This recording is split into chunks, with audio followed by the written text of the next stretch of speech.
Hello, everyone. Today is Saturday, July 27th, 2019. I'm Bob Diebold, Vice Chairman of the Committee for the Global Endeavor. Today continues with Phase 4, and we're in our 17th webinar in the series of webinars on the topic called Comparing and Contrasting the True Teachings of Jesus with the Traditional Tenets and Practices of Organized Institutional Christianity. This is topic 8 in the study guide called Revelation Revealed. Its author and the chairman of our committee is Neil Waldrop, for whom I am turning the facilitation of this webinar over to now. Neil, over to you. Thank you, Bob. I appreciate the opportunity to be with you and with our other participants today. I think we will have an interesting discussion. In effect, we are shifting gears, but let me make a comment for the benefit of individuals who may not have been following our series before. We are discussing a document called Revelation Revealed, a long discussion document. And it would be beneficial for any of you who do not have that document to hand to download it from the website of the Committee for the Global Endeavor. The citation is as follows: www.globalendeavor.net. I say again, www.globalendeavor.net. Global Endeavor is treated as a single word without any space or punctuation in the middle of it. The document you are looking for is called Revelation Revealed, and it is toward the bottom of the homepage. Now, because those of you who are watching on YouTube cannot intervene to ask questions, we offer you the option of sending in a question in writing. And if you wish to do that, you would send that question by email to the address listed at the bottom of the homepage of the Committee for the Global Endeavor, namely info@globalendeavor.net. Such a question should pertain to something we are discussing today, or perhaps an idea of yours that you arrived at by watching us. If you send in the question, we reserve the right to edit the wording, and if we choose your question, we would then put the question before the panel in some webinar of this series. In effect, your question would be answered by the people participating that day, not just by me. So now we will begin the body of the program, and I will explain that it will pertain effectively to analyzing and discussing aspects of a single paragraph on page 109 of Revelation Revealed. This is the paragraph with the letter D, entitled Special Status for the Clergy. Since the paragraph is fairly short, I shall read it. Institutional Christianity distinguishes quite sharply between professional religionists, the clergy, and ordinary believers, the laity. Here we must note, however, that the clergy's prestige, privileges, and authority are crucial in the Roman Catholic and Eastern Orthodox branches of Christianity, whereas Protestant denominations are substantially less hierarchical, and some of them come close to being democratic. Now, in the announcement message that I circulated to many of you, those who are in the mailing list of the Committee for the Global Endeavor, I had the following additional explanatory paragraph, which I will read. As that paragraph implies, the aspects that we will discuss are particularly characteristic of the Roman Catholic and Eastern Orthodox branches of Christianity. Although the Protestant tradition does distinguish between clergy and laity, the distinctions are less acute and less emphatic. Further, the 5 strategies identified in the second tick have nothing to do with the belief or observance of Protestant Christians. So now we proceed directly to the first tick in the announcement message that I circulated.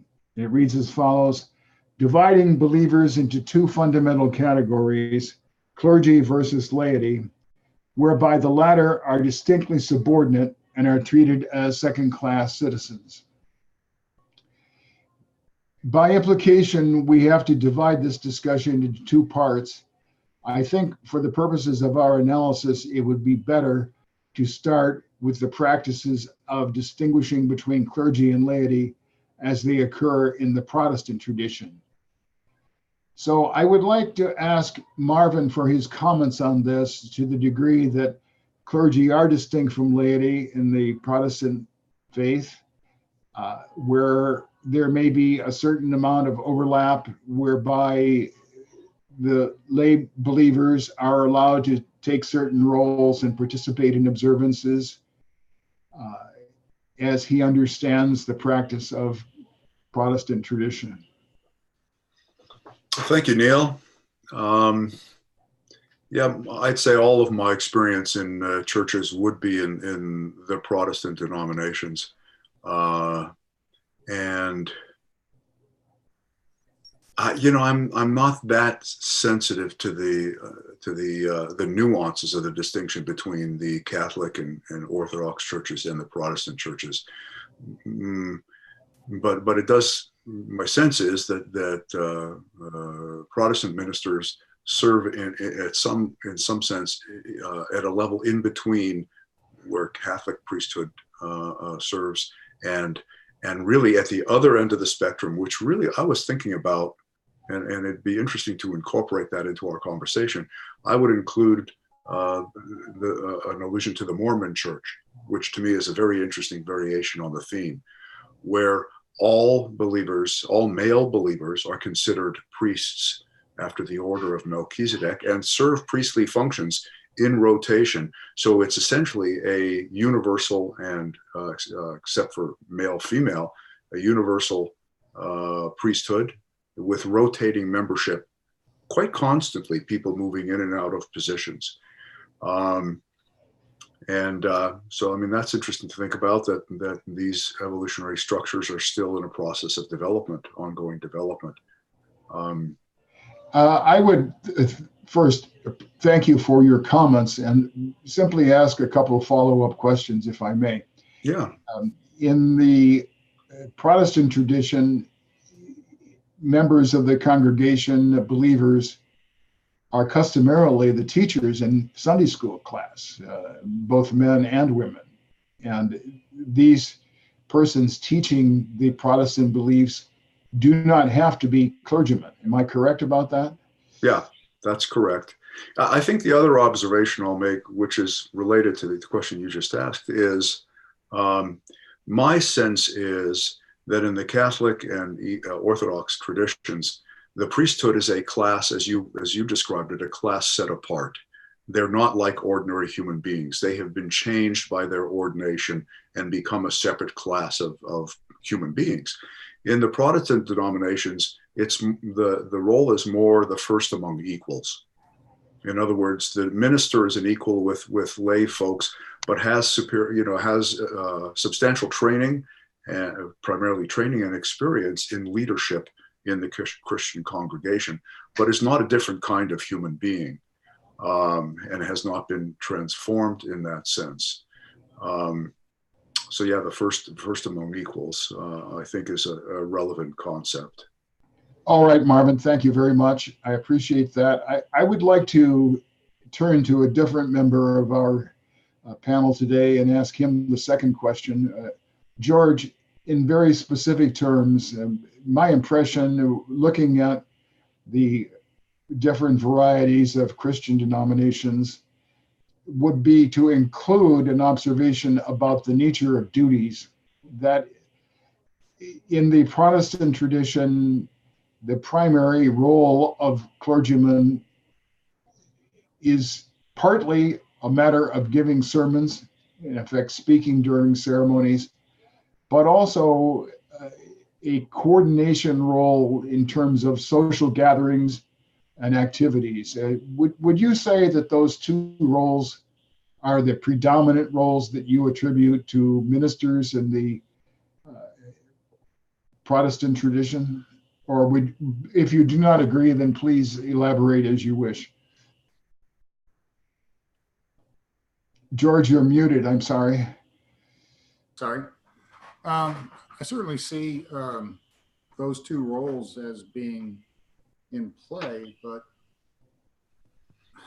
in both Orthodox and Protestant sects, the least you can say is that priests or ministers, whatever name you prefer, have to be credentialed by the organization. In other words, you can't just walk in off the street and say, okay, I'm a priest and I'm going to instruct you in our particular religion. So everybody has to be credentialed.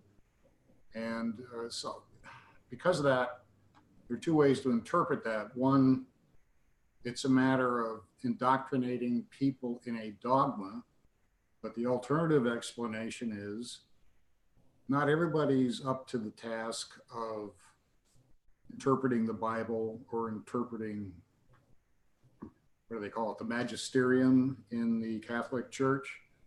So there are people who are qualified to do so by education and training. So you can look at it, either ministers and priests are indoctrinating people into a dogma, or they're educating people about a dogma.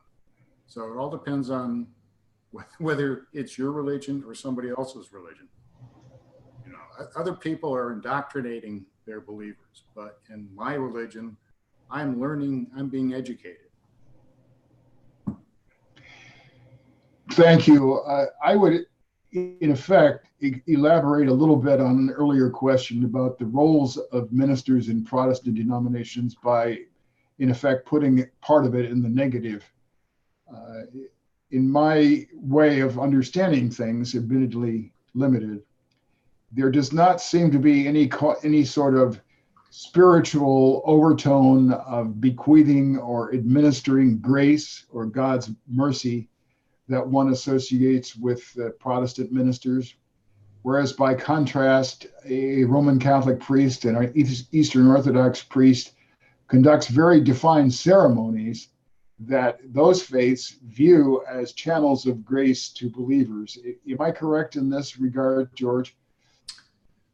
Yeah, certainly. A strong distinguishing characteristic among many, as I see it, between Protestantism and Orthodox versions of Christianity. Excuse me, George, when you say Orthodox, you don't mean Eastern Orthodox, you mean Protestant. Am I correct? No, okay, I'll just talk about Protestantism then. I'll ignore the Orthodox side of the equation. In Protestantism, a very strong influence is the scientific development beginning around the start of the 17th century. Protestantism removes many of the superstitions, as they see it, such as the transubstantiation, or the doctrine of transubstantiation, holy water. I don't know. There are several beliefs originally in Christianity which Protestants have do not include in their version because of this, the Renaissance, the Enlightenment, and all of the development of rationality that has occurred over the last 400 years. Thank you. I think I would now like to offer the opportunity to Stephen to comment on any of this that any of us has said so far, and also perhaps, if he wishes, to make a transition into the conception of the priesthood as it occurs in the Roman Catholic and Eastern Orthodox branches of Christianity. Stephen? Okay. I'd like to add that the authority of, let's say, Roman Catholic priests and Protestant ministers is derived not only from the institution, but from the congregation. And that applies to both churches in somewhat different degrees. But The authority of a Roman Catholic priest is not totally institutionally sourced. It is also based on his level of expertise as a priest in terms of his spiritual, let's just call it spiritual charisma and spiritual wisdom and knowledge in the light of the perception of the congregation. You have to remember that priests are trained, that they are there to serve their congregation. They are the servants. The congregation is there to be served by the priest. And that is a very important part of your training as a priest. It's not, they are not taught that their authority is primary. They are taught that their ability to serve is primary. So I'd like to emphasize that. Another difference between Protestantism and Catholicism is Protestantism, to one degree or another, substitutes the authority of the Bible, what you might call the minister's ability to interpret the Bible, and that takes the place to a large degree of the Roman Catholic hierarchy. So the priests and the ministers in many Protestant denominations actually have more personal authority, more authority based on their personal charisma or their ability to interpret the Bible than Roman Catholic priests do. Roman Catholic priests per se are not considered to be teachers of the church. The only true teachers of the church are considered to be the Pope. And then the priests themselves are there only as interpreters of the magisterium, as communicators, as educators, as George said. They are not there to determine doctrine. On the other hand, Protestant clergy are there to determine doctrine based on their ability to interpret the Bible. And so the authority often of a Protestant minister, depending on the denomination, the authority of the Protestant minister is often greater than the authority of a Roman Catholic priest. It is not in the Roman Catholic priest's person, it's in his position. The authority of a Protestant minister, many times, especially among fundamentalist denominations, the authority of the minister is personal and, in my mind, at least as dangerous as hierarchical authority imputed to the Roman Catholic or Orthodox clergy. So they're different, but they're dangerous hierarchical criteria for both kinds of Christianity.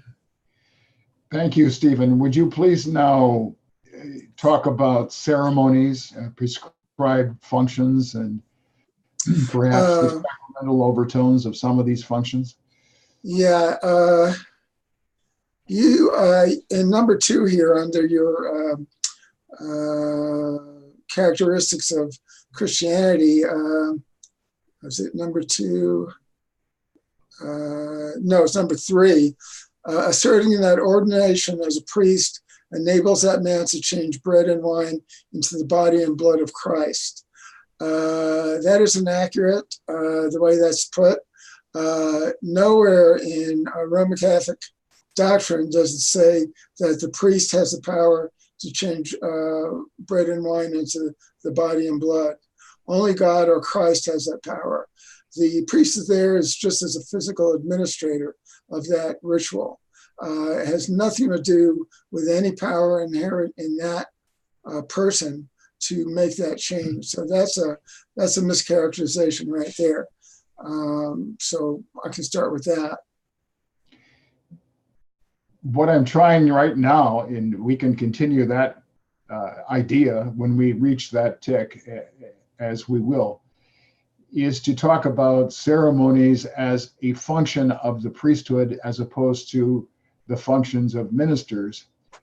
It does seem to me that Roman Catholic priests are called upon to perform prescribed ceremonies that have a spiritual meaning, or which are interpreted to have a spiritual meaning, whereas these ceremonies that apply to the priesthood do not really have a counterpart in the functions of Protestant ministers. Now, am I correct, or would you do that slightly differently? I would do that slightly differently. I mean, I think the most important part of a Protestant ritual is the sermon, is the interpretation of the text of the Bible, and that fulfills, I think, an equally important role in a Protestant ceremony as does a more, let's say, mechanical, physical ritual might do in a Catholic or Orthodox. But the authority of the minister is demonstrated in his interpretation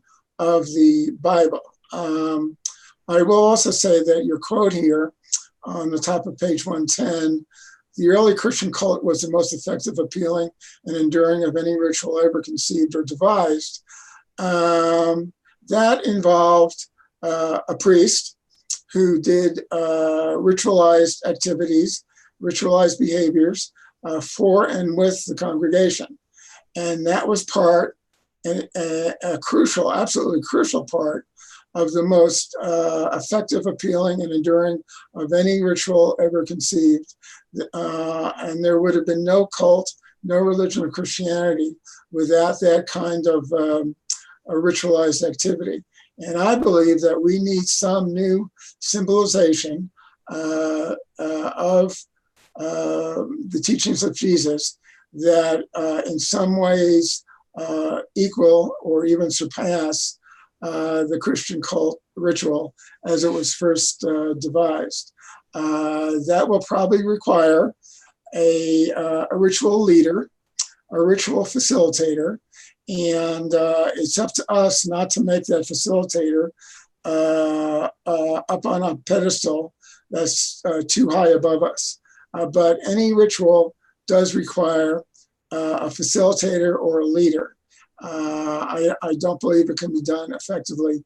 Now, that can rotate, as Marvin said about Mormons, that can rotate, but there needs to be some kind of hierarchical differentiation in any kind of effective ritual, in my understanding. And the Urantia book does talk about leaders and the necessity of leaders in society, and that includes cult leaders. It sounds terrible to say cult leader, but leader who has some function in a cult. Now, we can't really elaborate too much on that because we're not there yet. As a group of Urantia book readers, we are a long ways from creating anything. And I don't know how we do it sort of unconsciously. As the Urantia book says, that the Christian cult evolved, and all effective cult rituals evolve unconsciously or subconsciously or naturally. And here we are trying to talk about it.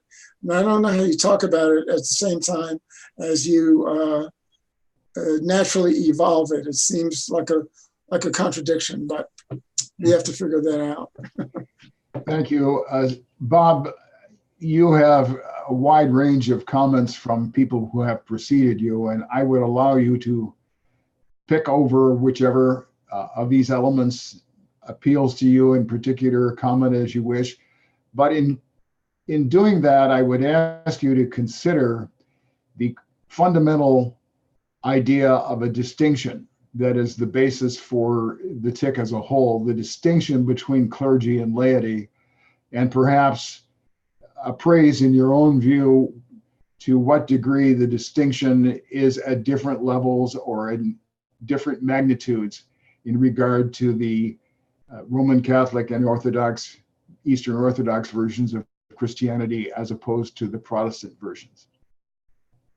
Thanks, Neil. And yes, how you asked that question is where I wanted to kind of comment on what was already said to where I have quite good similarities and a couple of differences. But I did want to go back to your original, which you just brought up again, you know, the differentiation between the laity and the clergy. So let me start with the differentiation between the laity and clergy and kind of give you my experience in three different modes here over my 70 years of these experiences. So growing up as a Catholic, of course, which we'll get to it a little bit more. There is a great distinction, and at least until I made the the leap and to sort of disregard most of the ceremonials, is that there's a great difference between the laity and the clergy. So much so that I want to bring up the word clericalism and define that in a second.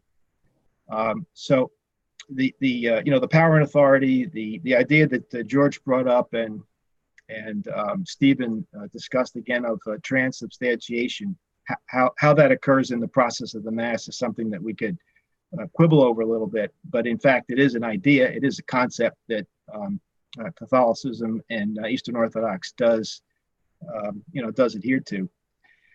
The other experience that I want to bring up is that with Protestantism, I have two very good friends whose sons were looking to be pastors in, I believe one was a Baptist and one was an Episcopal oriented church, and they were searching. The laity in these situations actually make the selection of the pastors. So both individuals had to seek out a church that was already established, an institutional church in some town or in some location that where the laity had a board of governors, essentially, I guess is the best term I can come up with, and made the choice of interviewed the pastors. Going back to what Steve said, is I think Steve, you said it was the ability of the pastor, let's say that in this case, to be able to interpret the Bible, which is the authority. So it's gone from the individual on the Protestant side to the authority and to the infallibility of the Bible. And they do determine doctrine. It took both individuals quite some time to be able to sort of pass the test with that laity. So in those situations, I've been fully aware of the fact that the laity in those churches conferred their power or conferred their choice onto the individual who was going to then have the ability to be able to provide them the interpretation of the Bible. So, you have to look at that and say, well, there are in some ways a level of transfer of what that ability should be.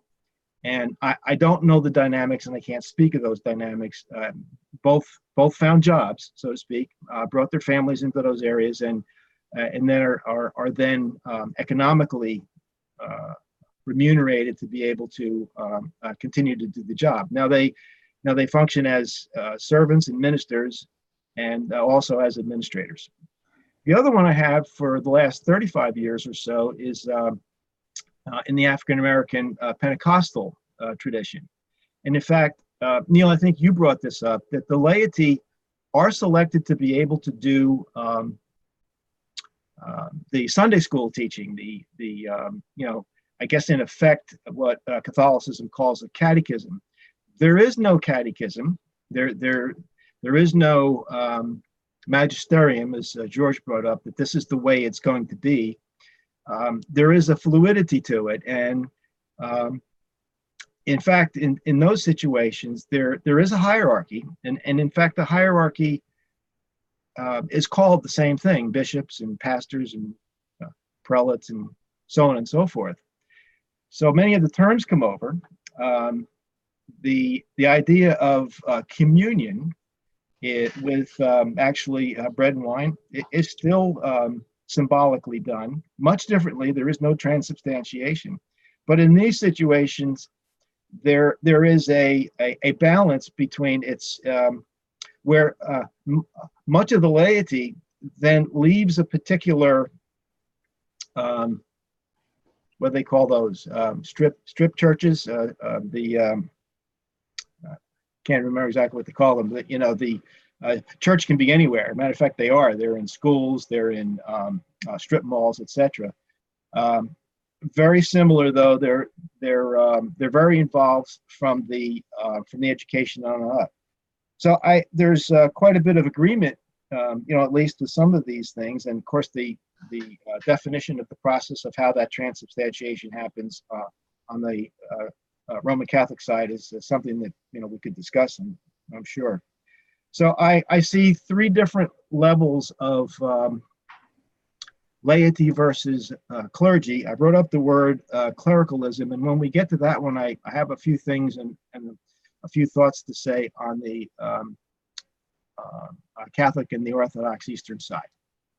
Back to you. I would like to thank you, Bob. I would like to follow up just very briefly in regard to one of the elements that you described concerning the appointment of ministers to be the pastor in a particular congregation, as comparing that with how a pastor comes to be selected in the Roman Catholic Church. How is that done? Well, I do have some experience in that my father's brother was a diocesan priest. He went to different, he was not a Franciscan or part of the orders, the separate orders, the Jesuits, the Franciscans, the Dominicans, but he was a non-ordered priest. And it's an extremely long process to go into the seminary to be educated in the magisterium. I don't know the exact time it takes. It may be different today, but it comes out with essentially a master's in the catechism, in the magisterium. I guess is probably I guess the catechism is a subset of the magisterium. So I don't know if that answers the question completely, but the question that I had was not in really regard to the academic or intellectual background, theological background. It had to do with appointment to be a pastor.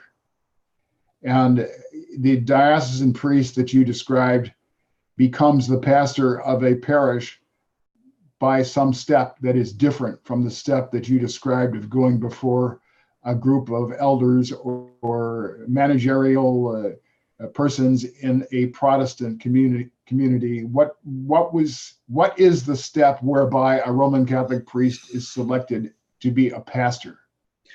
For sure, I can't speak of the details, and I'm sure they've changed over the time that I knew them. But apparently, the bishops or the archbishops are the ones that make the decision, and it's a very hierarchical,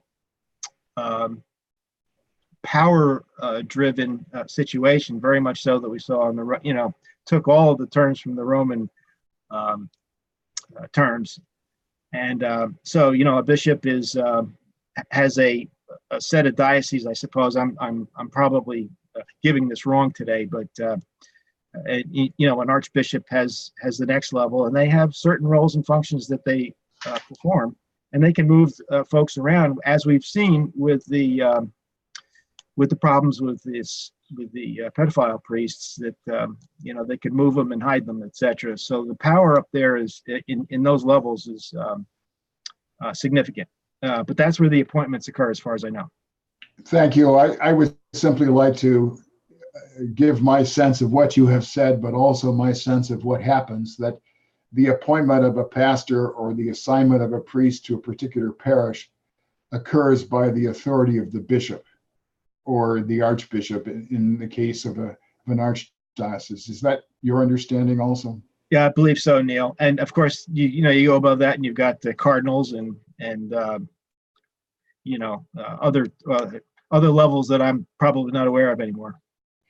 Thank you. I believe that Marvin has an additional thought that he'd like to share with us. Marvin? Thanks, Neil. Yeah, now actually probably a couple of thoughts. One, I think what you both were just most recently talking about falls in the area of what's called polity, P-O-L-I-T-Y, which is the term for the political structure of a religious organization. And it's usually quite replete. I mean, it's quite spelled out, specified as to roles and functions and requirements for training and preparation for ordination, and the structure of influence between congregational lay leaders and clerical leaders. All that is spelled out, usually in great detail, in a denomination in the arena of polity. So that's just one quick observation. Something I have not heard mentioned, I think you've tried to allude to it, Neil, which I think is very important, is that in the high church traditions, like the Catholic and Orthodox traditions, the priest is seen as a mediator between celestial agencies and human beings. Whereas I don't think that's the case at all in the Protestant traditions. In the Protestant traditions, the minister is seen as a highly educated, trained individual who is given a set of responsibilities for human function. So, for instance, an example in the Catholic tradition would be confession and the forgiveness of sins. You know, the person comes in, confesses, and the priest has the power to speak for God and celestial agencies that you have now been forgiven. So the priest is the representative of celestial function. And that's not the case at all in the Protestant traditions, as far as I know. And that's quite a critical distinction. So I wanted to make that observation. And then the question is true, going back to what Steve said. In order for any religious endeavor, group endeavor, anything in addition to an individual set of actions, to function and be effective, you have to have provisions for group function, including religious or spiritual leadership. And if you don't develop those, then to that extent you are ineffective in your group endeavor. And Stephen used the word cult, and really the way that revelators define cult is they mean a technique for cultural manifestation. It's essentially, they would have used the word culture, I think, in that section where they speaking today. So what you're speaking about when you talk about religious or spiritual leadership is those who have the preparation to move the culture forward and act it out on behalf of, for the needs of a group of people. And in relation to that, in the Protestant traditions, I think you have at least sort of 3, 4 maybe functions I can think of. One is to educate the culture, the people in the church as to the tradition, and help them understand it more clearly. A second function is to inspire, to actually exhort, to proclaim, to move them spiritually to greater endeavor. A third function would be administration, and different ministers do more or less of that, or it's divvied up between lay leaders and the clergy leadership as to administration and responsibilities and authority. And it's different in different Protestant denominations. And then the last function I would call is the leading overall, the leading of group prayer and worship, when the inspiration comes into that. But the inspiration is more the preaching in the Protestant traditions. But what is missing in the Protestant traditions is this role of mediating directly between celestial agencies and a human being. And the last thought I'll share is that I think that these things we're discussing are have just as much import for our fledgling Urantia movement culture as they do for any group religious endeavor. Unless we can get more comfortable with the appropriate roles of leadership and find ways to much more deeply and comprehensively train and develop in inherent leadership talent, develop it to the point of being, and then find ways to sanction it or authorize it so that a person has, it's not an imprimatur, it's just a recognition of their capability to lead. Unless we, and then give them a way to lead, unless we develop methodologies of that work for us, our technique of cultural manifestation with what we have in the Urantia book will be relatively impotent.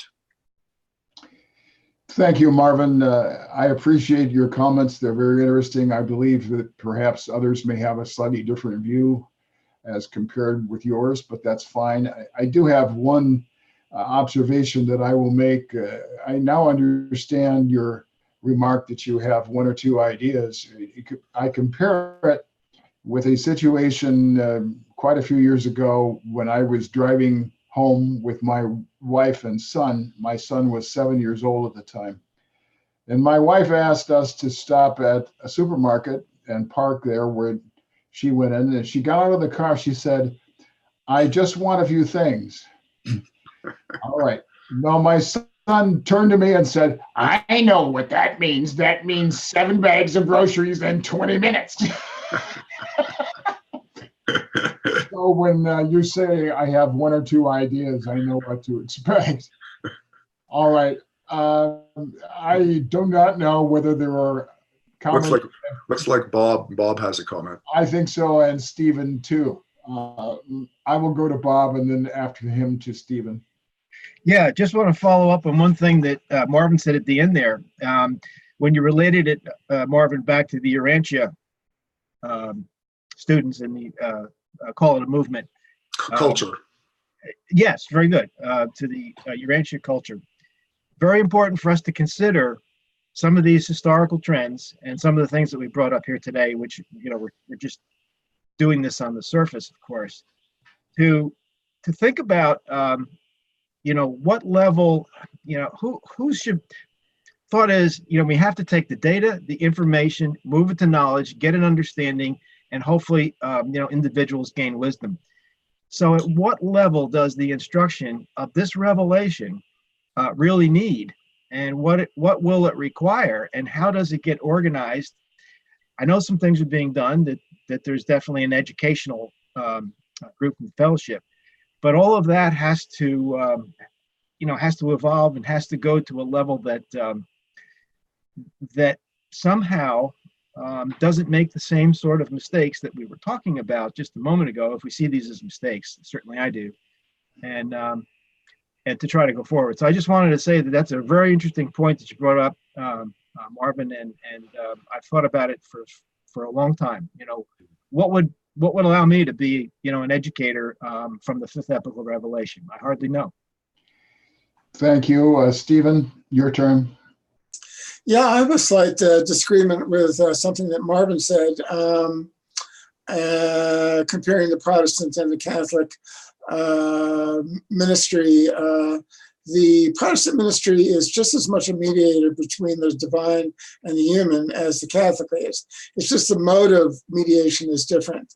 The Protestant minister mediates the presence of God to the congregation through the word, and that word is the Bible, and the minister's interpretation of the Bible. And that effectively brings the grace of God, the love of God, the knowledge of God to the congregation. It's just verbally instead of what you might say ritually, which is what the priest does. And, you know, it's up to your predilection, what you prefer in terms of your mediator, what kind of mediator you choose. I much prefer, I'm in an Episcopal congregation that's high church. So it's half Protestant, it's part Protestant and part Catholic, really, in its liturgy. And the sermon is integrated into a Catholic type liturgical presentation. And the power of the early Christian cult, which I read before, was not only involved with preaching, it was also involved with liturgical action. And those two things were integrated, as they are in my church. So your mode of mediation is different, but they are still both mediations between man and God. Thank you. I would comment here that this range of diverse views is entirely healthy. We are not striving for a lowest common denominator. We are striving for logical expression of diverse opinions, pluralism and diversity being our hallmark. George, I believe you would like to contribute. Yes, I would just like to make a comment on the point that Marvin brought up about the need for, I guess you would say, certified teachers in our movement, which Bob also addressed. In other words, how do we move forward if we don't credential people in some way as teachers or leaders In other words, if everybody's a chief, there are no Indians. So I just wanted to point out that this very idea was there at the beginning of the original education committee under Urantia Brotherhood when it was formed in 1956. And it started the Brotherhood School, for which Dr. Sadler wrote a complete curriculum, or outlined a complete curriculum, which effectively constituted the Brotherhood School a seminary-like organization. I mean, it fell apart after, I guess, about a decade, because I guess it was just too ambitious for its time. But as I understand it from people who were involved in the effort to train teachers and certified leaders, or was it the other way around? Doesn't matter. But one of the key issues involved was this issue of recognizing the authority of an organization endowing individuals with the authority to teach. There was a great deal of pushback at that time against that idea. So it's worth, for those who may be interested in pursuing, excuse me, the idea that Marvin and Bob were addressing, it may be worthwhile to look back at that history in our own movement to see where it might be done differently. George, you've served me a very soft pitch across the plate, which allows me to return to ideas that we discussed in connection with my document Romanità, that there were 4 tendencies of Roman culture that became fused into the Christian faith, namely authority, hierarchy, uniformity, and explicitly defined responsibilities and roles. And now I think that your description of the conundrum of leaders and authority does arouse all these issues: authority, uniformity, hierarchy, and defined roles and responsibilities. And frankly, my personal sense is that the implications of this are very, very delicate in regard to readers of the Urantia book, and that it would take quite a bit of time for readers in general to track through this in ways that everyone could accept. Because the heritage from the Roman tradition is so strong as part of Christianity that at very least one would consciously have to deal with it. Do you wish to respond to that, or are you largely content with what I just said? I'd just like to point out that this sort of authoritarian approach to religion is not restricted to Christianity. If you look at Islam, Islam is in many ways even more authoritative and inflexible in its demands. So I accept your premise or your line of reasoning about the Roman influence, certainly. But Islam has not been significantly influenced by Rome, and yet their religion is far more authoritative, hierarchical, and inflexible than Christianity ever was.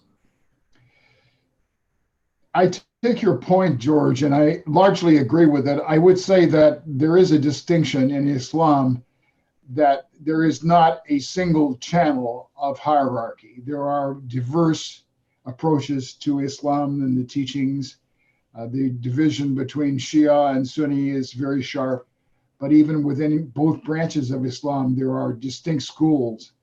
So I'm not arguing that authority as a principle is limited to the Christian tradition. I agree with you. There is authority within Islam. It operates a bit differently. But the point that I am trying to make is that the designation of teachers and leaders in the context of the teachings of the Urantia book is a very difficult proposition because it inevitably arouses concerns that pertain to the heritage from Rome that I've been mentioning and that we are implicitly discussing. Can I speak to that, Neil? Yes, Marvin. I think it's always important when we're discussing all of these subjects to keep very much in mind that when we're speaking of a global religion, such as Catholic forms of Christianity, Protestant forms of Christianity, Islam, whether it be Shiite or Sunni, which are as profoundly different as Catholics and Protestants in many ways, that we are speaking of phenomena that are not all cut from the same cloth. They're quite varied in different cultures and find different cultural expression in different national cultures. So Islam is very different in one place than in another place. And the role and authority of leadership is very different in Pakistan, let's say, than in the United States, extremely different, or in Indonesia. And the same is true of Christianity in Africa and South America. There are Catholic variants, and then there are adaptations that are local that are so varied that they're almost different religious expressions entirely. So they're not monolithic. We have to keep that in mind. And then speaking to the question of our little fledgling movement, my background's in therapy and psychology, and one of the interesting things that we speak about is what are called approach avoidance motivations, vectors of motivation, what motivates groups of people. And I think you have approach situations, avoidance situations, and then you have approach avoidance situations. And I think our movement in regard to the role of leadership is either avoidance or approach avoidance, which is conflicted. And the text of the Urantia book, I think, if you look at it as a whole, is basically the stance it takes about the necessity for institutionalization and leadership and all of the phenomenon we are speaking about is it is a necessary evil. And that's really a poor characterization. You can't do group religious function effectively without some degree of organization, which includes training, inculcation of leadership. And you can do it very poorly, or you can do it very well. And if you're going to do it, you evolutionary movement, born of the Urantia movement, you better take all the wisdom we're trying to offer you here in this revelation and do it as well as you can, avoiding the pitfalls and maximizing the benefits. I would say that's a nuanced statement of the stance of the revelators about these questions.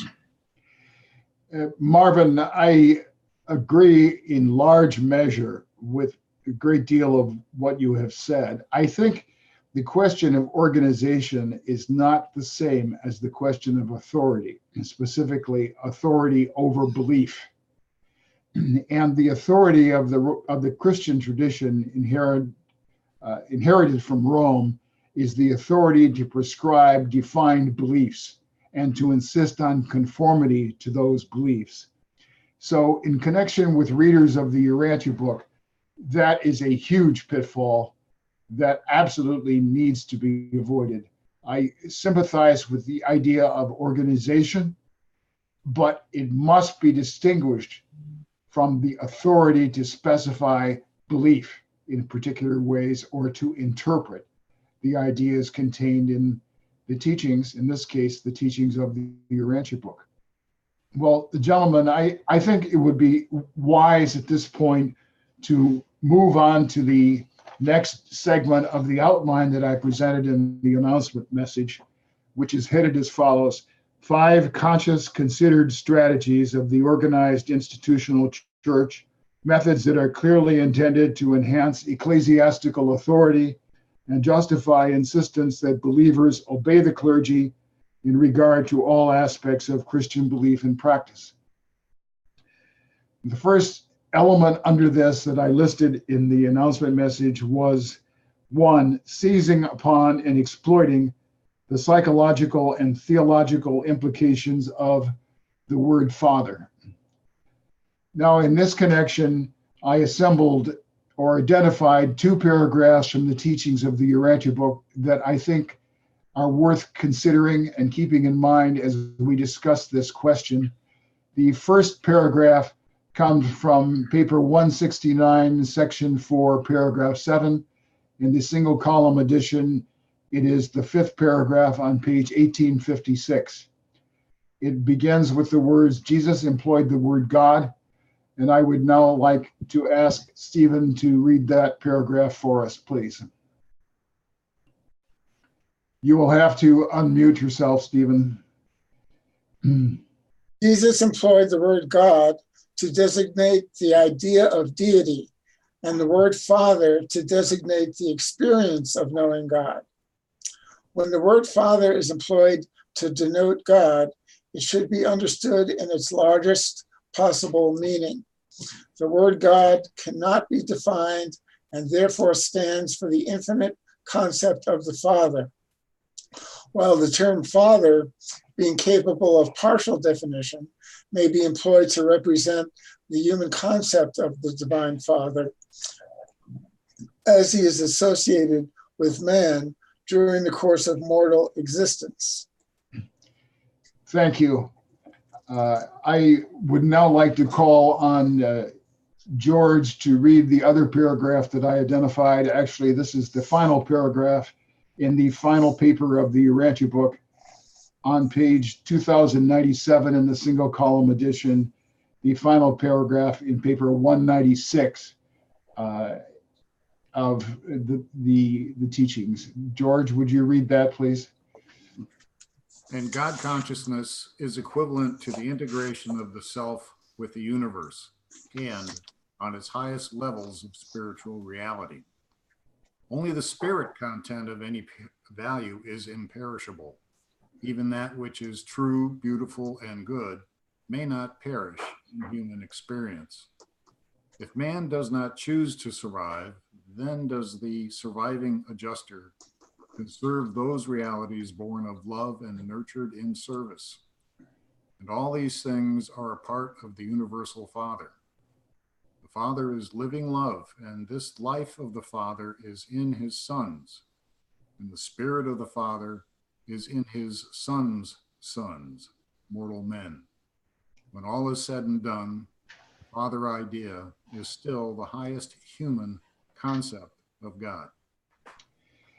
Thank you, George. The two paragraphs that I chose, in effect, give different aspects of the spiritual implications of the word Father. The reason that I mentioned this in the program for the webinar has to do with the fact that in the Roman Catholic and Eastern Orthodox tradition, the word Father is the common form of address for a priest.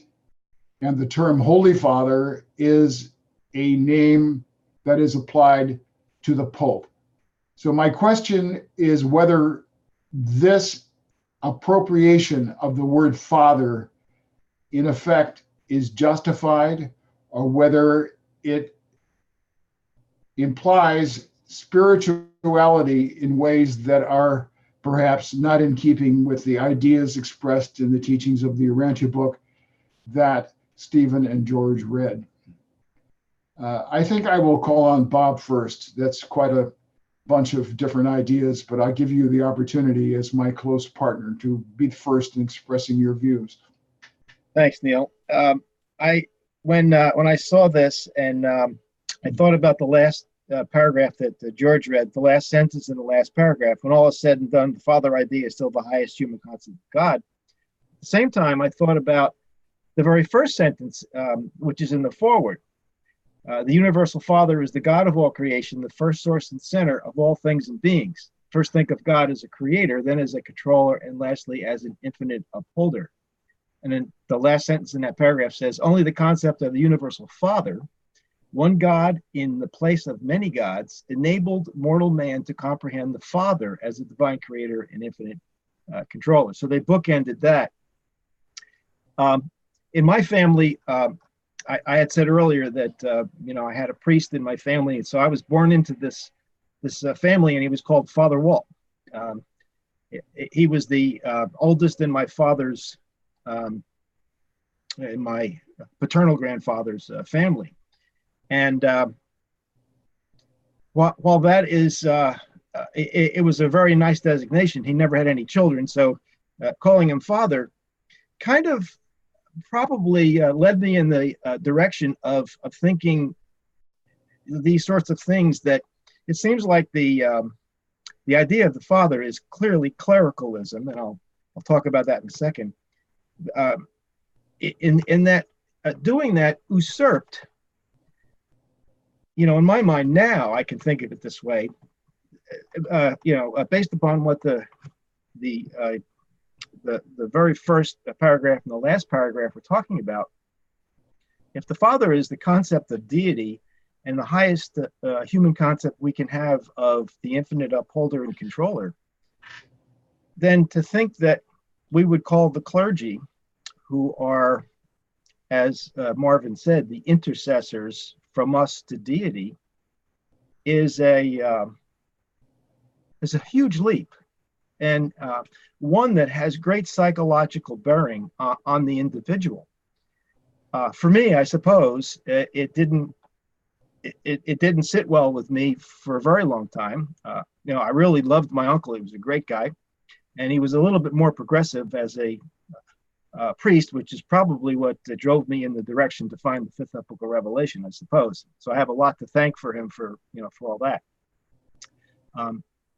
So this idea that after you had the tick level there, what's with this word the Father? It almost seems to me like it's an usurpation and a gross distortion of what we should call the clergy. I brought up the word clericalism.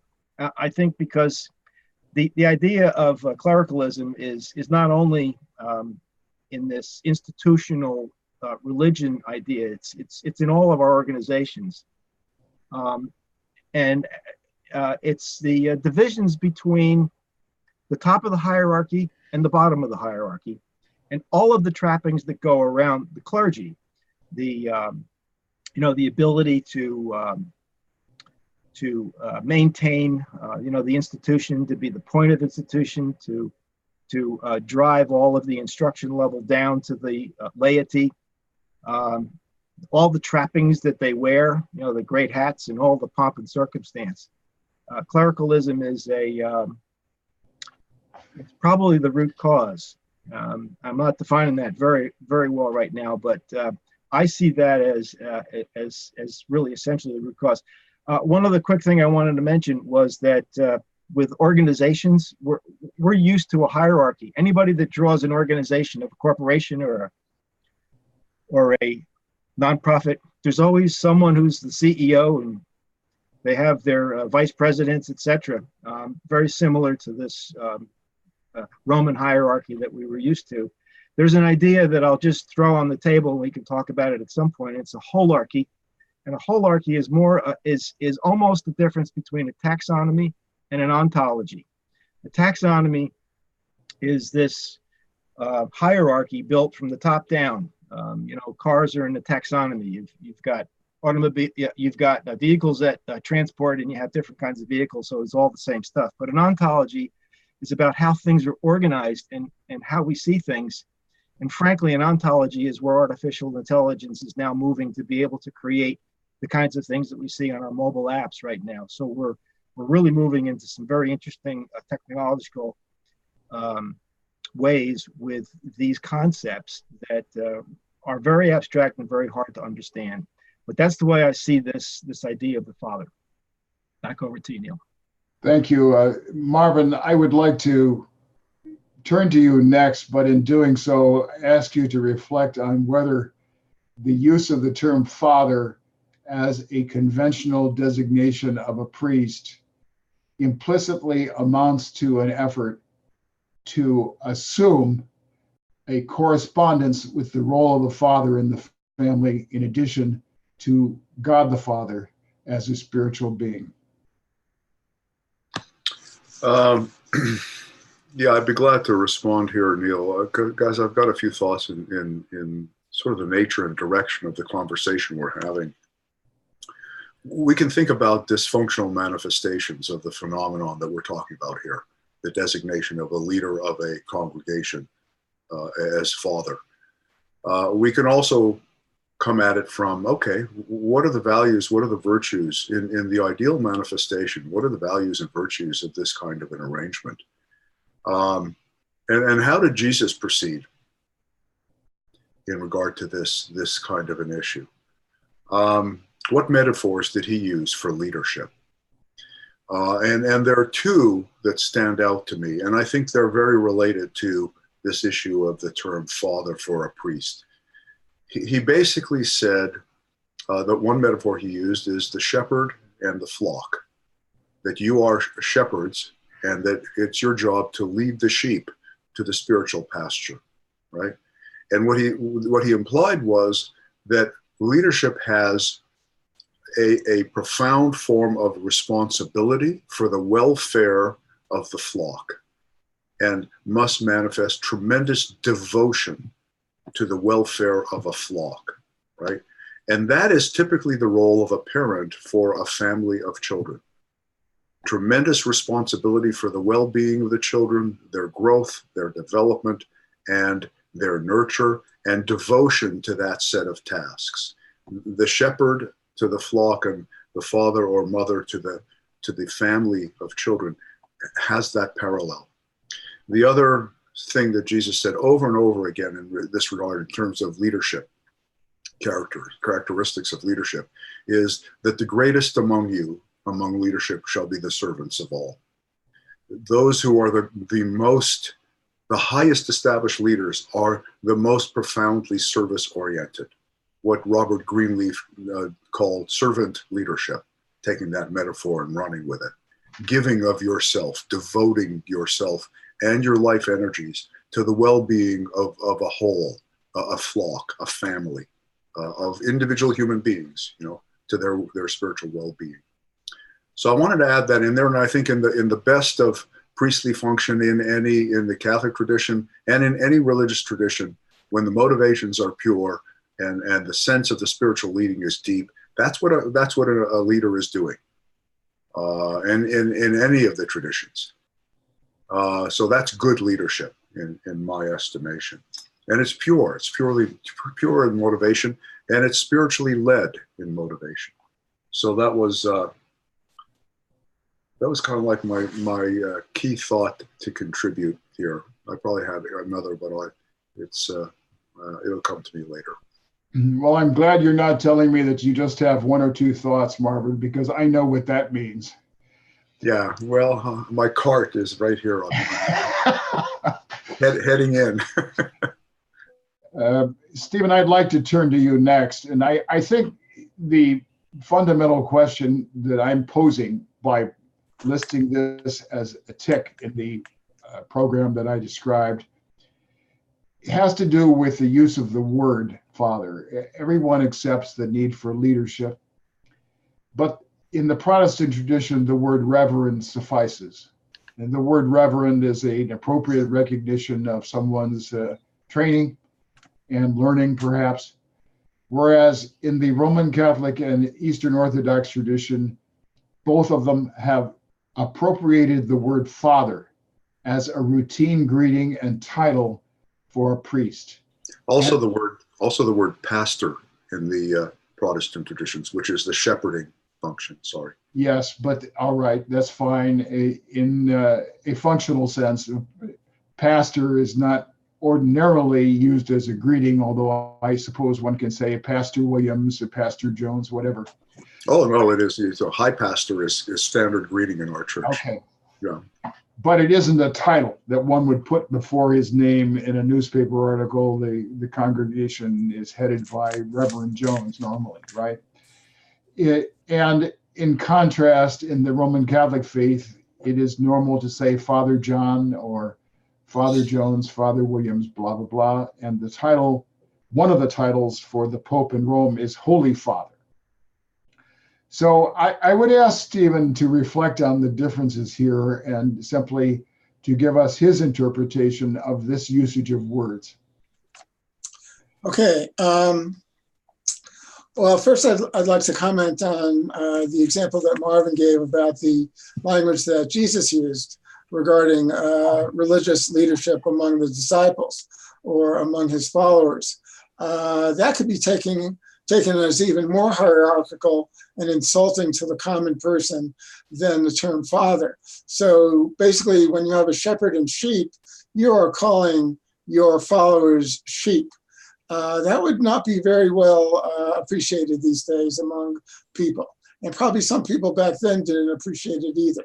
So that's a metaphor that Jesus used that is probably not too effective these days. So going back to the word father, I have to critique your characterization that you put in number 1 over there, seizing upon and exploiting the psychological and theological implications of the word father. That is tendentious language, that is biased language. If you really wanted to talk about it in a neutral manner, you could say something like choosing and utilizing the psychological and theological implications. Seizing upon and exploiting is already negatively biased to the point that I'm sure you're trying to make. So I will mention that to begin with. As far as using the word father, the next to last sentence that George read, the next to last sentence in your answer book, and the spirit of the Father is in his son's sons, mortal men. The spirit of the Father is in his son's sons, mortal men. Now, calling a priest father can be taken as exhibiting that very truth, that the Father exists in the priest, represents God, and the Father exists in all of us. Nobody is denying that the priest is a human being. Nobody is claiming or believing that the priest is anything more than a human being. And the Father is in that Son of God, just like the Father is in each one of us.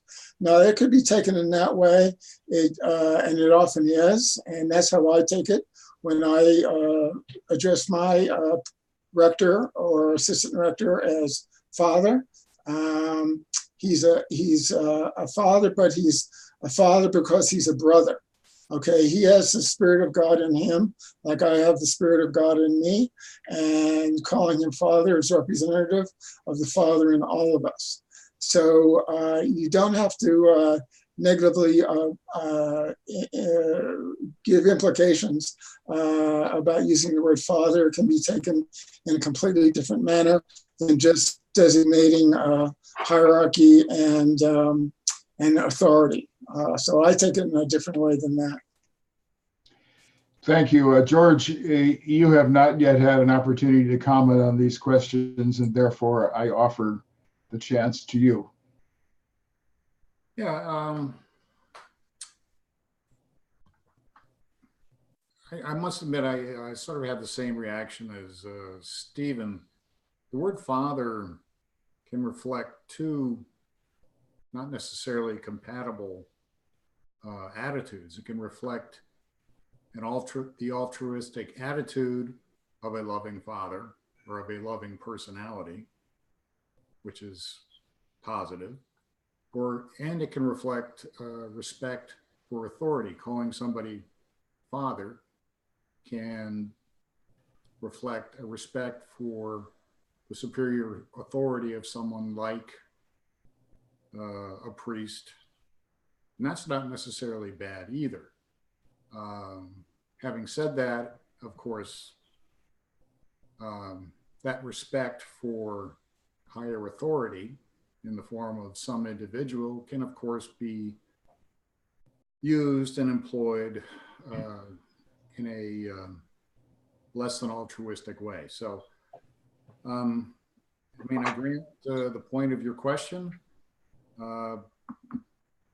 I've not participated in a church where they've called people father, but I can see the concern you have, and I think it's a legitimate one. I think you can make an argument both ways, though.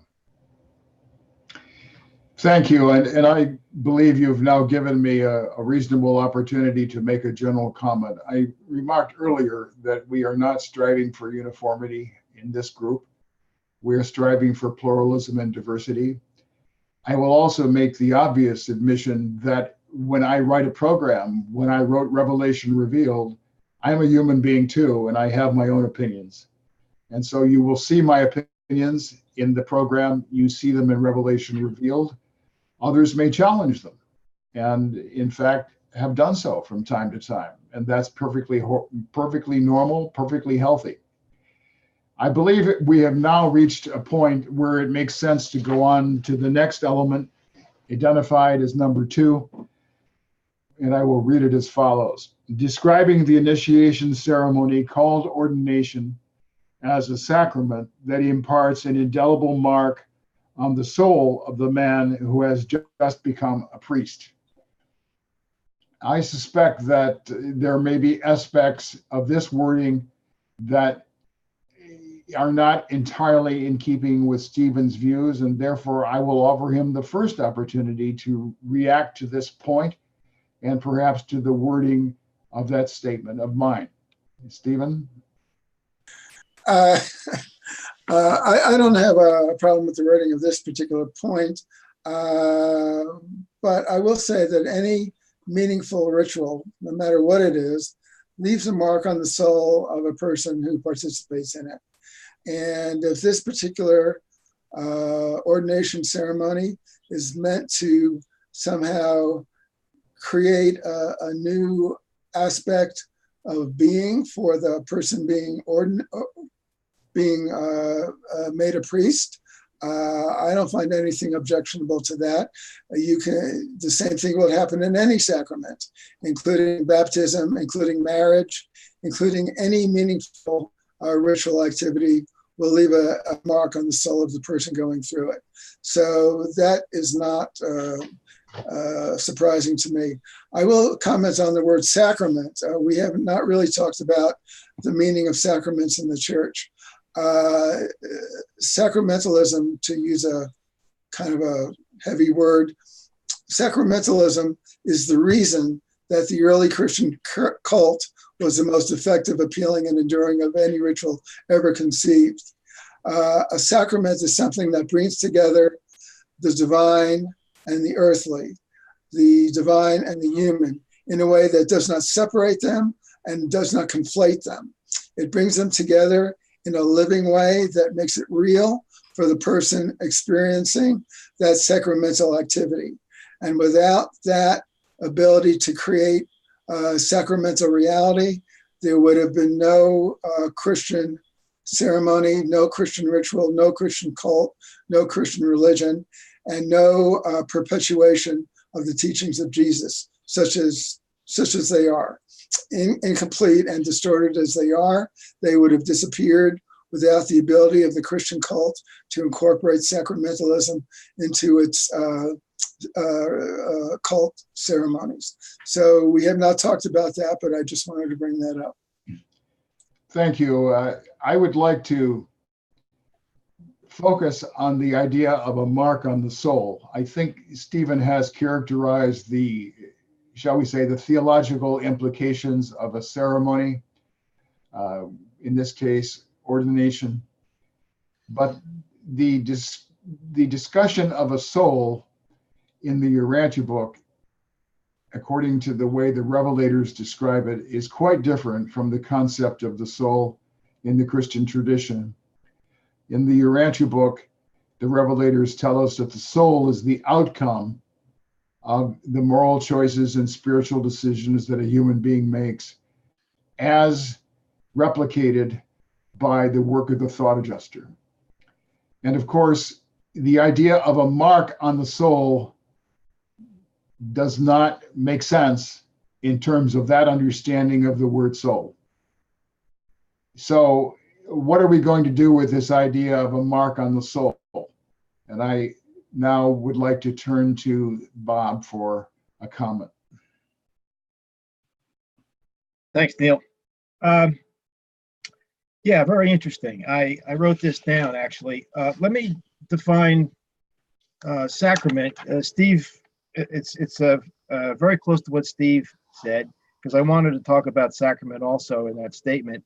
Ordination and sacrament is what I want to deal with in this ceremony. So a sacrament is a religious ceremony or ritual regarded as imparting divine grace. And there's examples such as baptism, the Eucharist in the Catholic or Orthodox churches, penance and anointing of the sick. Ordination is supposed to be a sacrament. When Jesus ordained the 12, and I think he also ordained the 70, if I'm not mistaken, the term most associated by the Midwayers is ambassador.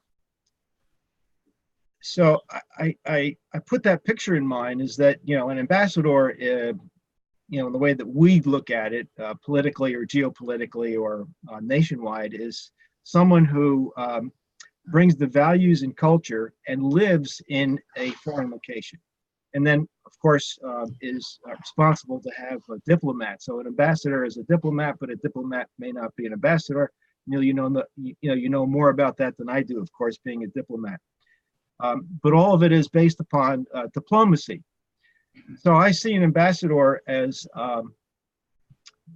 being very different than one who is responsible for driving clericalism. Let me give that definition now, because I didn't do that before.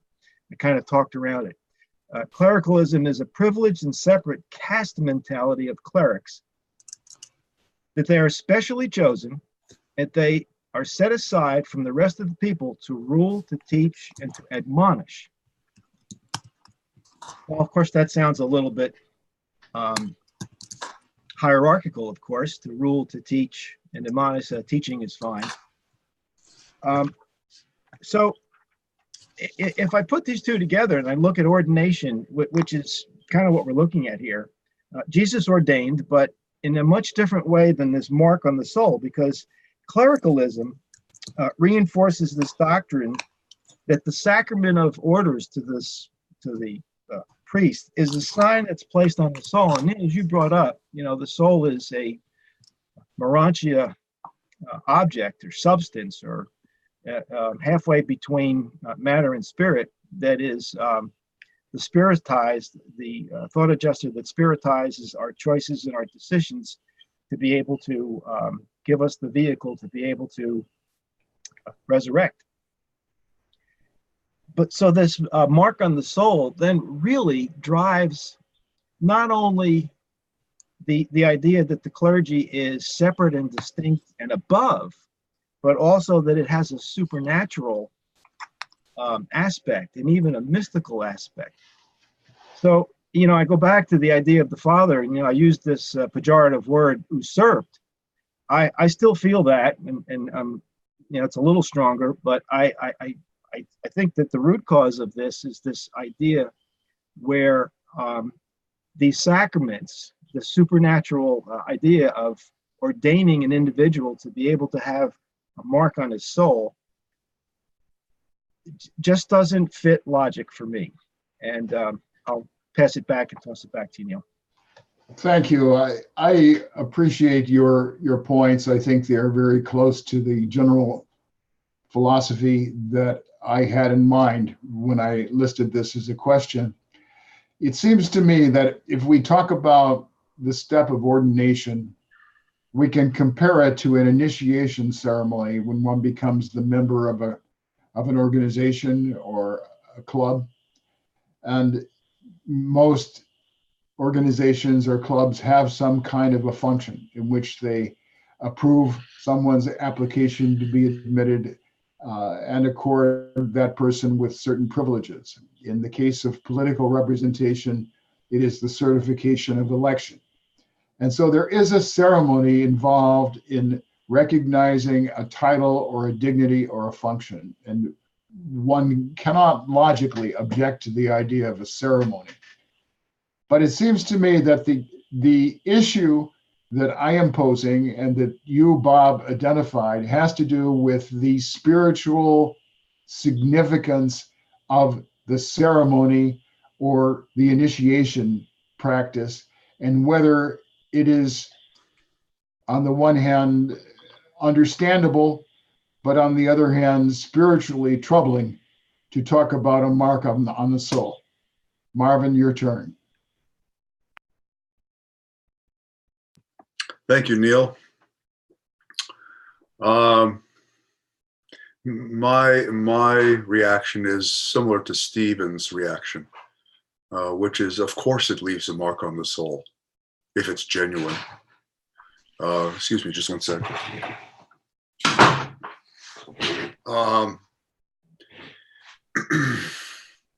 I'd like to allude to the phenomenon in religious spiritual circles of being called, a calling. And it implies a situation where through deep and genuine spiritual endeavor and process and searching for guidance, one arrives at a place of commitment and decision to address oneself to a task of service in an official and formal way. And Jesus worked with the apostles for at least a full year, preparing them and developing them and asking them to develop themselves in their interactions with God spiritually, internally, to a point where they felt properly called. And then he took them up on the mountainside, and the Urantia book devotes an entire paper to the process Jesus put them through of ordination. And what he said to them is, you are now a changed human being. He made no bones about it. You have gone through a transformative process. The Spirit has called you to a function. You have responded affirmatively. You have been trained. You are now being commissioned, and you go out with a formal mandate to function in a certain way. And of course, you are profoundly changed. Your soul is profoundly influenced by this experience. And right, I mean, go look at that paper on the ordination and what he says to them. And so for me, this is the experience that happens for many people who are genuinely motivated to move into a role of religious and spiritual leadership. And it's an outward and social marker for the community that this individual has been given this status and will function from here to forward in a new way, in a transformed way. And it is a liminal act. It is the crossing of a threshold from one state to another state. And the soul is markedly influenced and changed in that process. And it's changed because, Jesus said, forget not, it is your personal faith in the exceedingly great and precious promises of God that ensures your becoming partakers of the divine nature. He says, thus, by your faith and the Spirit's transformation, you become, in actuality, the temples of God, and his Spirit, really lives within you. Of course, that's a profound change. All of what we're about is spiritual progression and growth in relationship with God. And there are thresholds that we move through in that process. So I just think it's important to have a spiritually much more sophisticated look at the question you're raising. Marvin, on the one hand, I understand your view, which I largely share, that ordination as a minister, for example, or as a priest in the Roman Catholic or Eastern Orthodox faith is a transition in a personal role and will have a spiritual significance. But my question is more a matter of vocabulary. It has to do with a different understanding of the idea of soul as expressed by the revelators in the Urantia book, whereby, as Bob explained earlier, the soul is the Morantia consequence of personal choices and decisions produced by the thought adjuster. And I am at a loss to understand how the thought adjuster was involved in an ordination of a priest by a bishop. So perhaps you can you can respond to that, please. Oh, yeah, sure. When we go through a ceremony, it's spiritually meaningful. I mean, were you assuming that the ceremony is vapid, that it has no spiritual meaning? Excuse me, I'm not saying that at all. I'm not. Okay, no, I didn't think so. So if it has spiritual import or value, then of course it affects the person spiritually, and all of those effects are registered and happen within the soul. The soul reflects the influences of that very significant experience of crossing a threshold, a major threshold in life that mobilizes you for devotion to spiritual service. Well, let me be more specific. I know your point has to do with the spiritual significance of the development, but I'm trying to get at the idea of a mark on the soul. And if you'll be patient with me, let me try it once again. Sure, sure. Are these spiritual significances and the implications that you are talking about the result of the free will choice of the individual who is becoming, for example, a priest or a minister? Or are they the result of the actions of the official of the church who is ordaining that person? It's a threefold function, and that you've mentioned two of them. One is the free will choice of the individual and their mobilization and commitment of their life purpose. Two is an outward set of actions that is characterized by a ceremony that is the outward marker of that interior transformative step. And the third factor, which I'm trying to introduce here, is there are actual functions of the spirit in that process. The indwelling spirit, the angels, the spirit of truth, are enabled to be mobilized much more fully as a result of that crossing that threshold of commitment to greater service. So it's both the individual's action, the organization or social action, and the function of the spirit that transforms the person to make them new and different and more capable to actually live up to the commitment that they're expressing in the ceremony. Am I speaking to your point? You're asking me to pass a commentary on the degree to which you've expressed yourself. I think I prefer to say you have expressed yourself from your point of view. Your point of view differs from mine. I understand what you have said. You are entitled to your point of view. George, there are so many different issues involved in this discussion that I simply turn the microphone over to you and give you the authorization to take any part of it that seems appealing and appropriate. Well, I commiserate with your dilemma.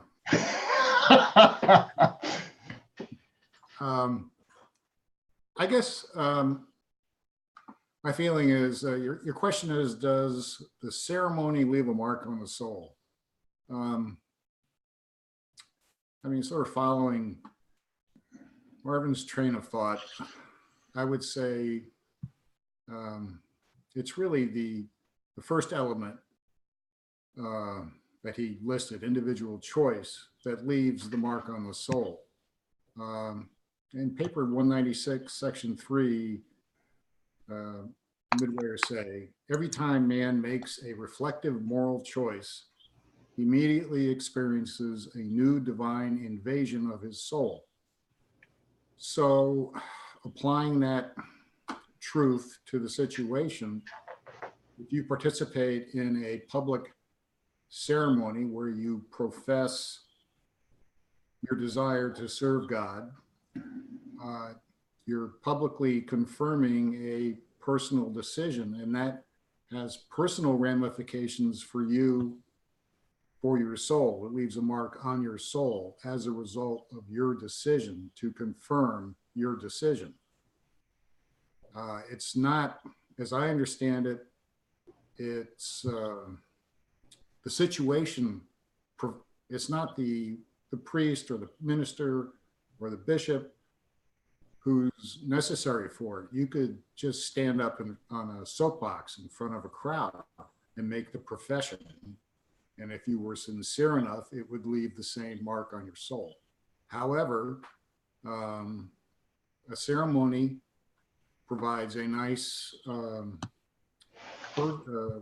purview in which someone can make this profession before a group of friends and acquaintances, people who happen to share his particular or her particular religious views. Leave it at that. Fine, Stephen, you have put up your hand, and I was wondering whether I should call on you next or perhaps return to Bob. So you have answered that question of mine by putting your hand up. Please go ahead. Yeah, just briefly, the ordination ceremony is a sacrament, and that means that the ceremony itself is an outward symbolic representation of the candidate's consecration of his will to do the will of the Father as a priest. So when you consecrate your will, by definition, you are creating your soul in a new and different and better way.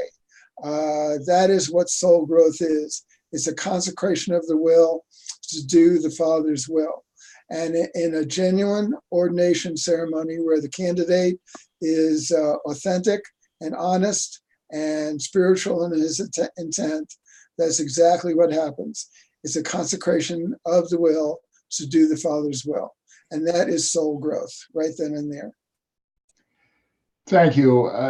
Bob, I'd like to turn back to you and in effect offer you what I see to be two distinctly divergent theories of ordination and what it implies. I believe that all of us can accept the idea that a moral choice on the part of the individual being ordained is a choice that would qualify certainly for the Morantia transcript of that choice as applied by the thought adjuster. In other words, we have an event of spiritual significance by virtue of the individual free will choice of the person concerned. That is interpretation number one. Interpretation number two is that the mark is applied by virtue of the authority of the official ordaining the person as a priest, in this case, a bishop, normally in the Roman Catholic Church. And in effect, that the bishop is the channel for the spiritual approval that amounts to this mark on the soul of the priest. So perhaps you can take those two divergent interpretations and perhaps give some kind of a reaction to the two theories involved. Yeah, I spoke to number two when I brought it up. I think maybe the best thing I can do here to try to put these together, and I know this may be taking one side or the other because I'm not sure I can integrate those two thoughts, other than the fact that we're talking process here. A lot of what the Urantia book throughout does for us is it gives us this whole process, not only of the grand universe education, but the process of resurrection. They go through an entire paper, I believe, just explaining as Bill Sadler Jr. Did in a couple of his discussions. He used they bring this general issue Morantia form down based on what's on your soul, and you may be surprised when you see it. And then he goes through the whole process, which is I actually forget the paper, but this idea of the soul, and I think what we're talking about here is distinctions with the process.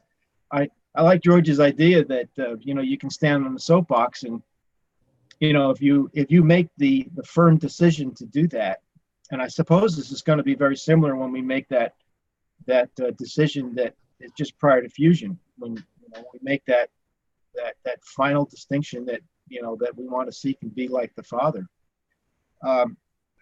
So my integration thought of this, Neil, is that we can view the process slightly differently, and I think that's what's happening here. And how we see the soul being constructed, I think, is the same because we're told how that process works. But when it occurs, just like personality, when does personality get bestowed is still up for some future discussion for students of the Urantia book. But I do want to read one thing that's very interesting. When I started looking at this, we do our Google searches, and I came across an ex-priest from the Catholic Church, William Shea. He's now a professor of religious studies at Holy Cross University College, and he's still a proponent. He's still a practicing Catholic. He did get married. He does have two sons. They both got married, and his idea is that the clergy has to be desacralized.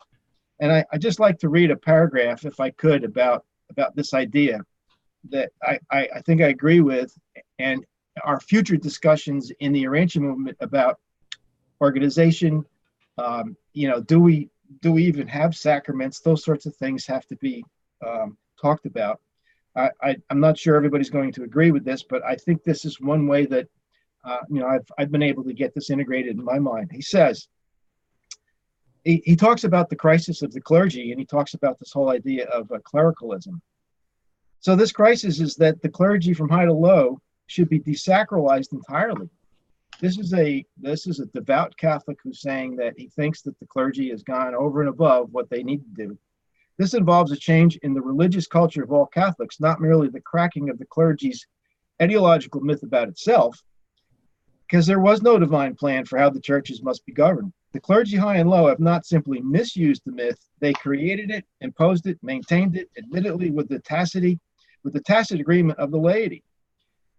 And that can't, that had to happen. But I think what we're finding today, and I'll make a commentary here, is that I think that the laity, starting with the millenniums, or maybe starting from the 60s, I'm not exactly sure when it really broke loose, is that the laity is saying there's something really overabounding what this clericalism is really all about. And I think that we're going to find that the change is going to happen from the bottom up. And certainly this is an individual who now sees himself at the bottom when he was at the top. Over. Thank you. I think as a corollary to what you have said, it may be useful to revert to a thought that we exchanged much earlier in our discussion of how Christianity evolved. That Christianity is an extemporized religion. Extemporized meaning that the leaders and theologians made it up as they went along. So in my view, this example of the status of the clergy and the degree of respect and obedience that believers are expected to accord to them is part of that process of extemporization, whereby the traditions and customs of the clergy themselves, but also the believers, created a psychological and procedural context that acquired momentum over the 2,000 years. And what you have said by implication is that perhaps there is a momentum that will change this understanding of relative roles and relative responsibilities. I hope that is true. I think it would be healthy if that really happens. I am not sure to what degree the hierarchy of the Roman Catholic and the Eastern Orthodox branches of Christianity are willing to participate in this redefinition. So we will simply leave that a question mark. No one can really speak for them. And basically, it is a matter of evolution, whereby perhaps the practices of the organized institutional churches will evolve over the next few generations and centuries, perhaps. Does anyone wish to continue talking about these matters, or have we largely reached a point whereby it would be reasonable for me to go on to the next point, which will be very, very controversial, I'm sure? I look for any volunteers. I see none. Therefore, I will go on to tick number 3. And before I read it, I will specify for those perhaps who weren't paying very close attention to earlier remarks that Stephen has expressed disagreement with the way that this tick is worded. I'm sorry, this element under the second tick, element number 3. I'm obliged to read it as it stands, and then we can discuss how people interpret it, what the teachings may actually be, and what the results are. in terms of this particular ceremony, which is called in the Roman Catholic tradition, the Mass. And in Protestant tradition, the equivalent is sometimes talked about as a communion service or a remembrance supper or a similar term. In any case, number 3, as I wrote it, is specifically keyed to the Roman Catholic teachings. Asserting that ordination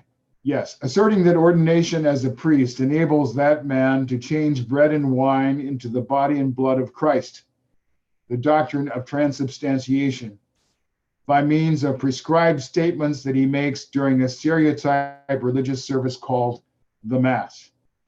Here, for comparison, is a relevant quotation from paper 87.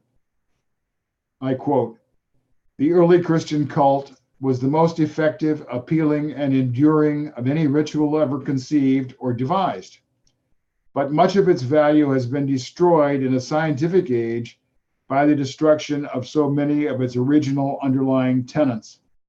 The Christian cult has been devitalized by the loss of many fundamental ideas." A paragraph by a brilliant evening star that appears in the 4th paragraph of section 7 in paper 87 on page 965 of the single column edition. So on the understanding that Stephen has objected to the way that I've worded the tick, I think nevertheless, that I have worded element 3 under the second tick. I think nevertheless, it provides us a framework under which we can discuss the implications of the communion service or Mass or remembrance supper, whatever you call it, and whether we are talking about something that involves remembrance or commemoration or something indeed much more formal, a change of the substance of bread and wine into the body and blood of Christ. George, it seems to me that this question closely correlates with your remarks during our previous webinar last week and to some degree this week, in which you commented on the effect of science in dissipating many different kinds of superstitions that had prevailed in Christianity in previous centuries. Would you like to comment on this question, please? Yes, the implication for the Mass, for this idea that a sacramental ceremony, the Mass, can cause a metaphysical effect on ordinary matter, that it can change or infuse a piece of bread or a cracker or whatever you want to call it with spiritual reality is, I may have the idea of transubstantiation wrong, but that's how I understand it. And since I understand it that way, I think a lot of people do,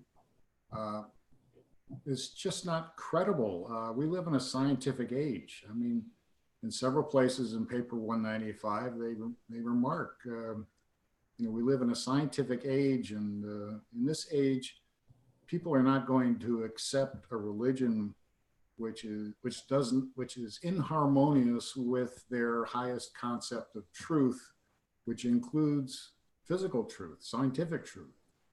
So, this is just not credible in this day and age, which really undermines what may be the most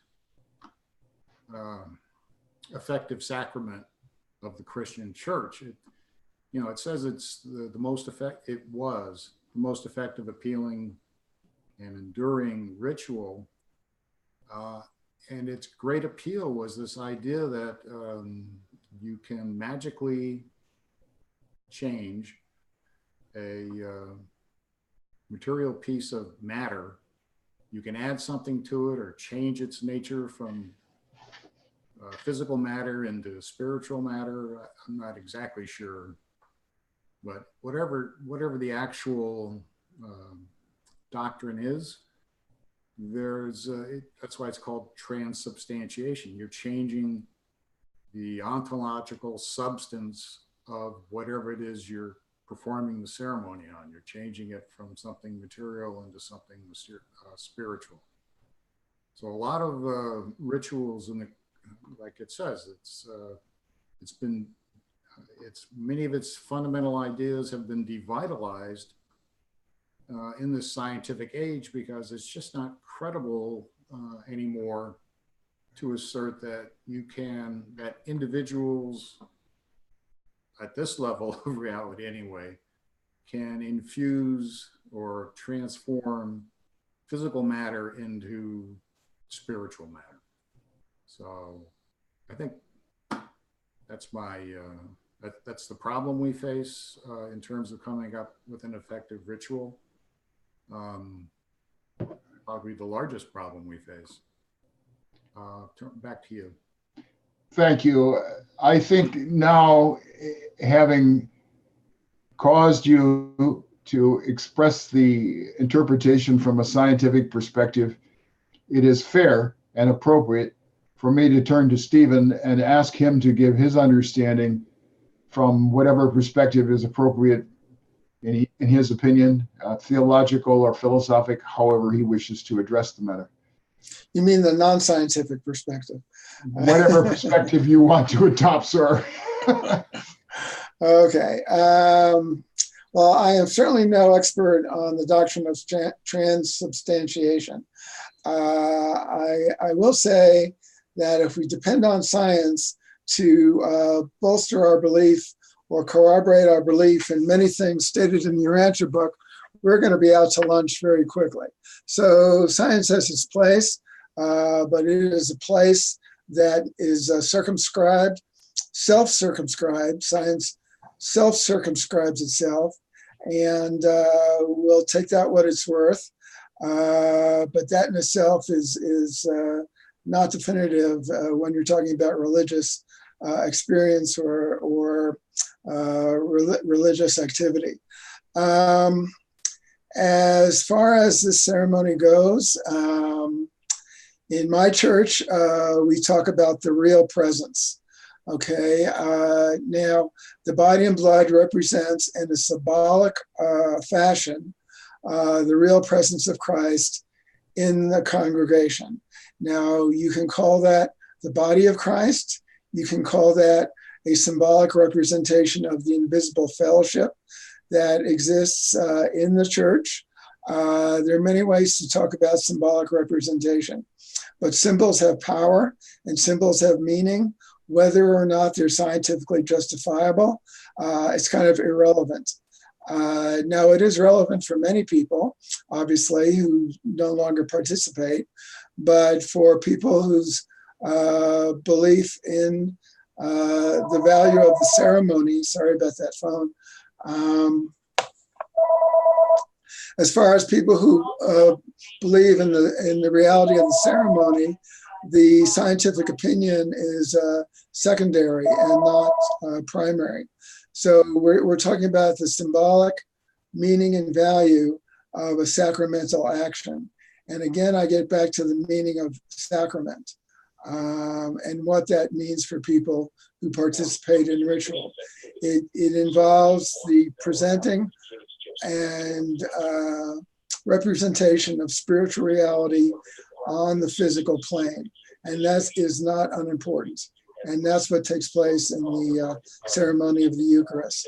Not to mention that Jesus instantiated that ceremony in the Last Supper. And so it has a very meaningful connection with the life and teachings of Jesus as well. Thank you. Marvin, in turning to you, I would offer you at least an opportunity to talk about the divisions of opinion among Protestants on the nature of this service, we will call it, a communion service or ceremony, however one would say. There is a view, I believe, that is reasonably associated with Martin Luther, more or less the real presence. Luther did not quite accept the traditional Roman Catholic doctrine, but he was not comfortable with the countervailing theories coming from the Swiss reformers, notably Zwingli in his era, that it was simply a symbolic evocation, a commemoration of the events of the Last Supper, of Jesus's presence, and not a significant evocation of the spiritual presence of Jesus. So I would again comment to you that the amount of ink spilled on this question over the last 400 or 500 years has probably exceeded any other theological question involved in the differentiation between the Roman Catholic faith and the various Protestant versions, and also quite a bit of disagreement among different strands of the Protestant tradition. So please take whatever you wish out of that and give your views. And I fully acknowledge that you are entitled to your views, sir. Go ahead. Thank you, Neil. First of all, I want to heartily endorse George's comments about in the scientific era, the actual changing of a piece of bread and a cup of wine into a pool of blood and a piece of flesh are they're pretty hard for people to swallow, pardon the pun. So that said, I consider the issue of how transubstantiation goes on and all of its myriad details over the last 400 or 500 years, the purview of professional theologians who become, sort of similar to how many angels can fit on the head of a pin.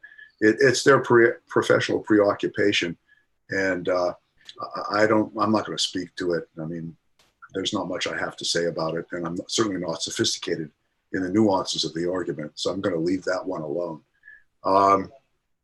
What I would like to talk about, if it's okay, Neil, is the quote where it says the Christian cult has been devitalized by the loss of many of its fundamental ideas in a scientific era.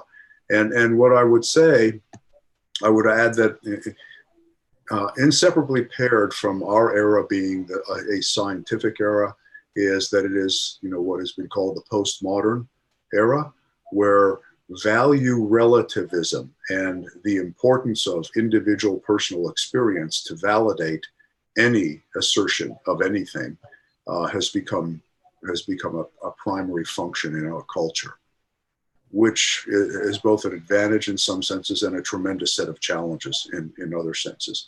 And that's the culture, that's the era we live in. It's scientific, it's relativistic, it's postmodern, where authority is always questioned because I have my truth and you have your truth.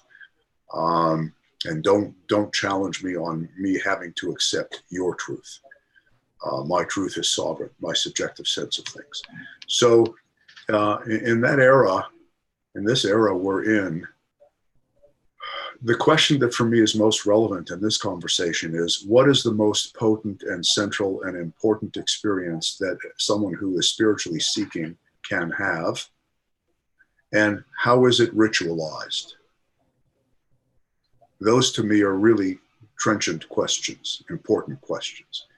And to me, in our time, or when we are accosted by so much information and relativism and what to say, the sociologic riptides and the hedonism, the information overwhelm, what is most important for any individual who is spiritually seeking to have is the experience of interior communion with God's presence, the development of an intimate living relationship with deity within.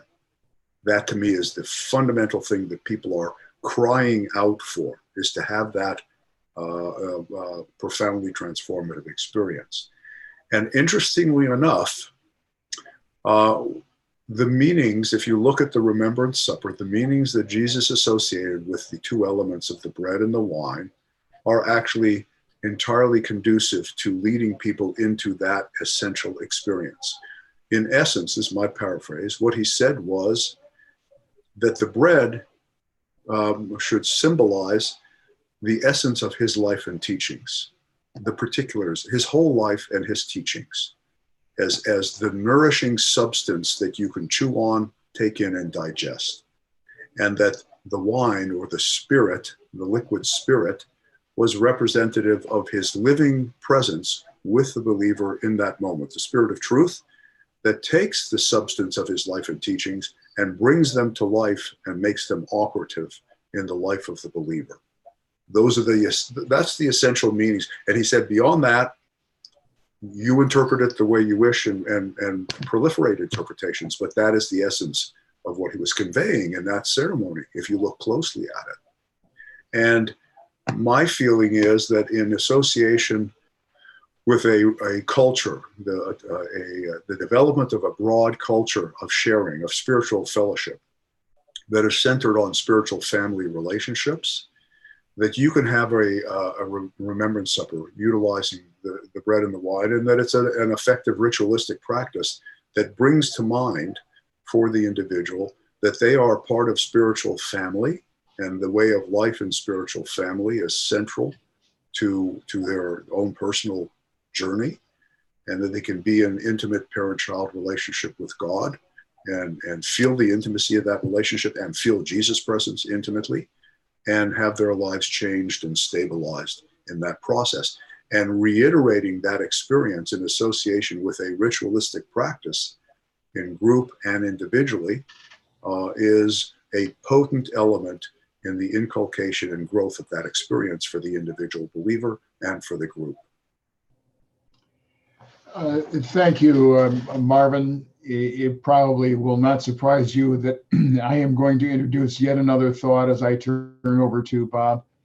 And this has to do with whether interpreting the meaning of this particular service or ceremony or commemoration ought to be left implicit, inexplicit, not fully defined, as a matter for each individual believer to find for himself or herself.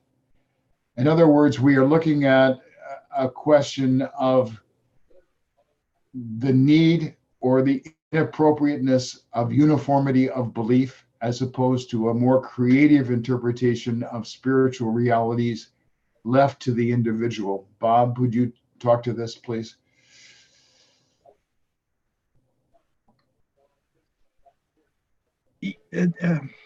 Neil, could you repeat that for me, please? Just I will try to give you the idea. I cannot replicate the exact point.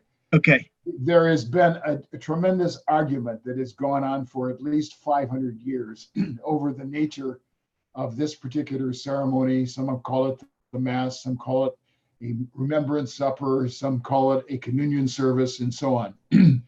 My question for you is whether it is better to set aside any goal of theological or intellectual uniformity and allowing individual believers to reach their own conclusions as they think best about the meaning and appropriateness of this ceremony. Oh, for sure. Yes, to that. Let me just unequivocally say yes. And that's based on personal religion. But I'm going to qualify that a little bit, that yes, by saying that these rituals are important, I think, for our planet. For some reason, pomp and circumstance for humans in all cultures is an important aspect of those societies. You know, we look at our after we elect the president, we have this great pomp and circumstance.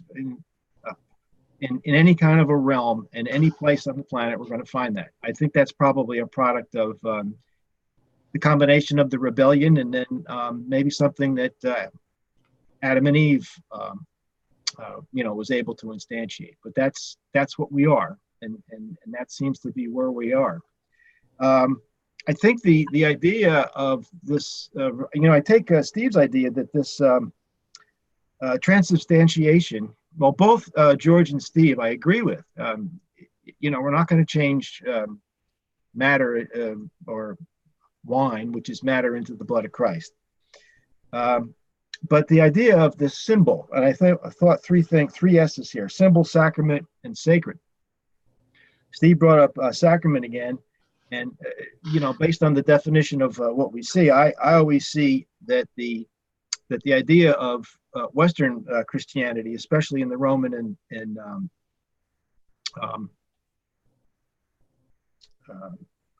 Eastern ideas, are that it imparts this divine aspect of us. It's supernatural. But I think that what Steve brought out was that it's, does the sacrament actually represent spiritual on the physical plane? And, I definitely agree with that. I think that these symbols are important. These manifestations of rituals are important. So, what's a symbol? Well, a symbol is understood as that which occupies the mind as it begins to make the transit from thought to worship. So let's keep it on this same type level here. The symbol mediates the presence of the divine to the mortal mind, but the symbol is transcended once the consciousness embraces the reality to which the symbol points to. So these rituals are important. The Mass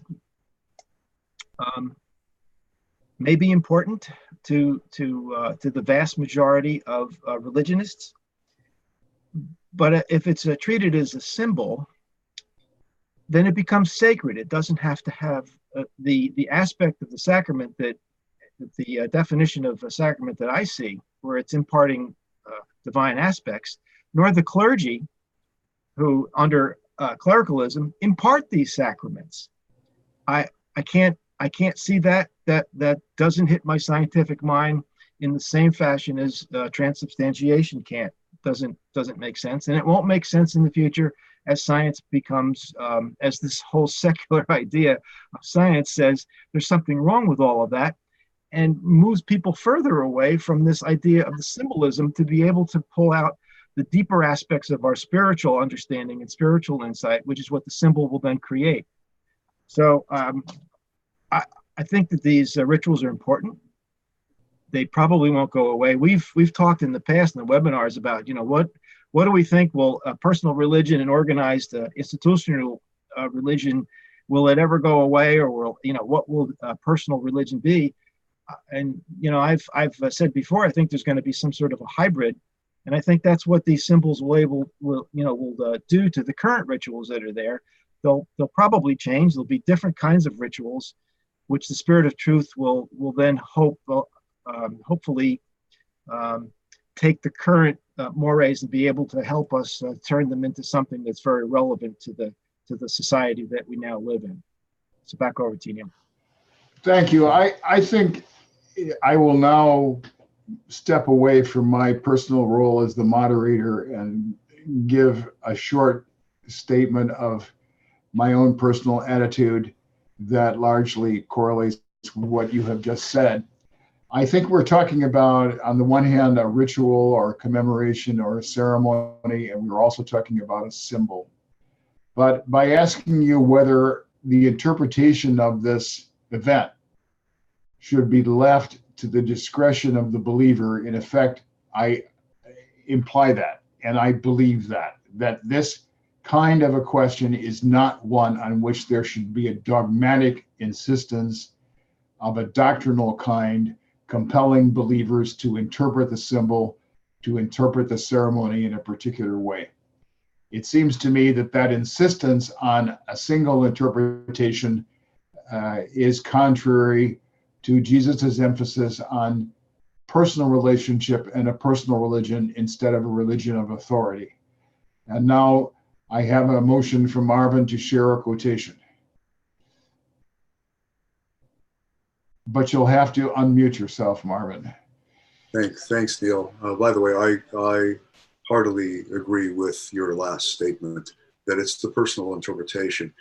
In fact, I don't think symbolic function actually occurs unless there is some degree, more or less, of personal mobilization of associations, personal associations, historical associations with the symbolic stimulus.